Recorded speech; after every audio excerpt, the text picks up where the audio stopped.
to have. En inglés, cuando se quiere expresar pertenencia o posesión, se emplea el verbo to have. A continuación, se muestra la conjugación de dicho verbo en su estructura afirmativa en inglés. I have. You have.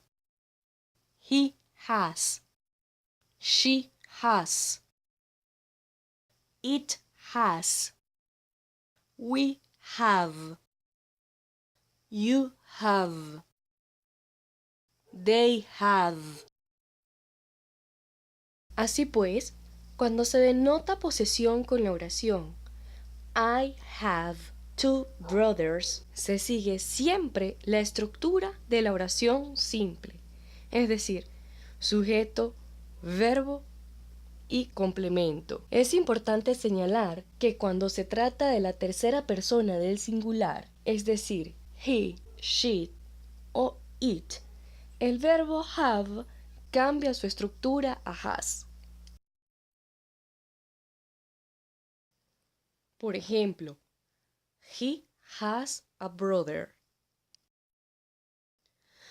Por otra parte, el uso de una estructura negativa con este verbo sigue lineamientos gramaticales que exigen la presencia de un auxiliar de negación en inglés. Tales auxiliares son do o does, seguidos del adverbio de negación not. Es preciso señalar que en el uso de lengua de señas venezolana, tales auxiliares no son necesarios del mismo modo. Los auxiliares do y does en inglés no poseen traducción o interpretación en la lengua de señas venezolana. Sin embargo, es un elemento gramatical que posee consigo la lengua inglesa con la finalidad de que el verbo no sufra cambios o modificaciones cuando se utiliza de manera negativa. A continuación, se presenta la estructura negativa del verbo to have en inglés. I do not have. You do not have. He does not have. She does not have. It does not have. We do not have. You do not have. They do not have. El auxiliar do, en compañía del adverbio de negación not, generan la connotación negativa de dicho verbo. Por ejemplo, I do not have brothers. Se debe tomar en cuenta que la estructura básica de la oración sencilla, sujeto más verbo más complemento, sufre la ligera modificación en la frase negativa al añadir el auxiliar de negación entre el sujeto y el verbo de la oración.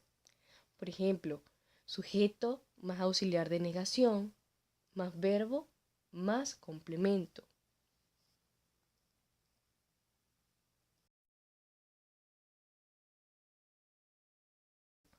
I do not have brothers.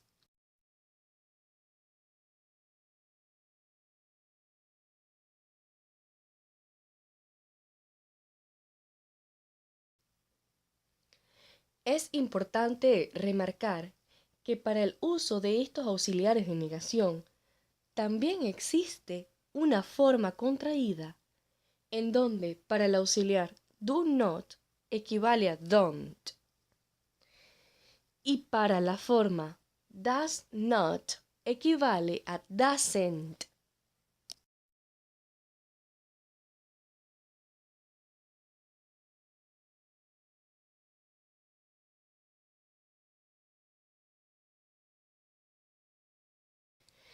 Para la estructura interrogativa de este verbo, sigue el siguiente orden: auxiliar más sujeto más verbo más complemento. Do you have any brother?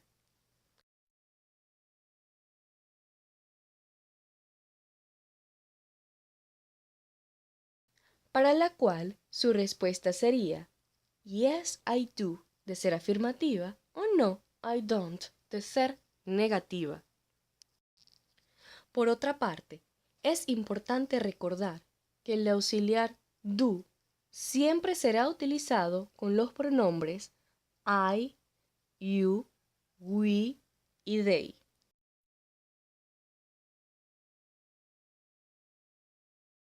Mientras que el auxiliar does será utilizado con los pronombres he, she e it.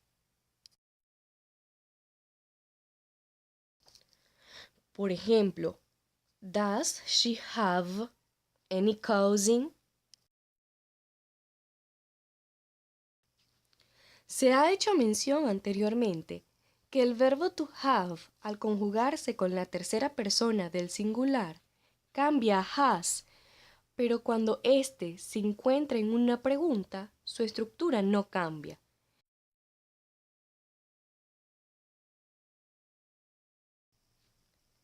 Esto ocurre por la presencia del auxiliar does en la interrogante.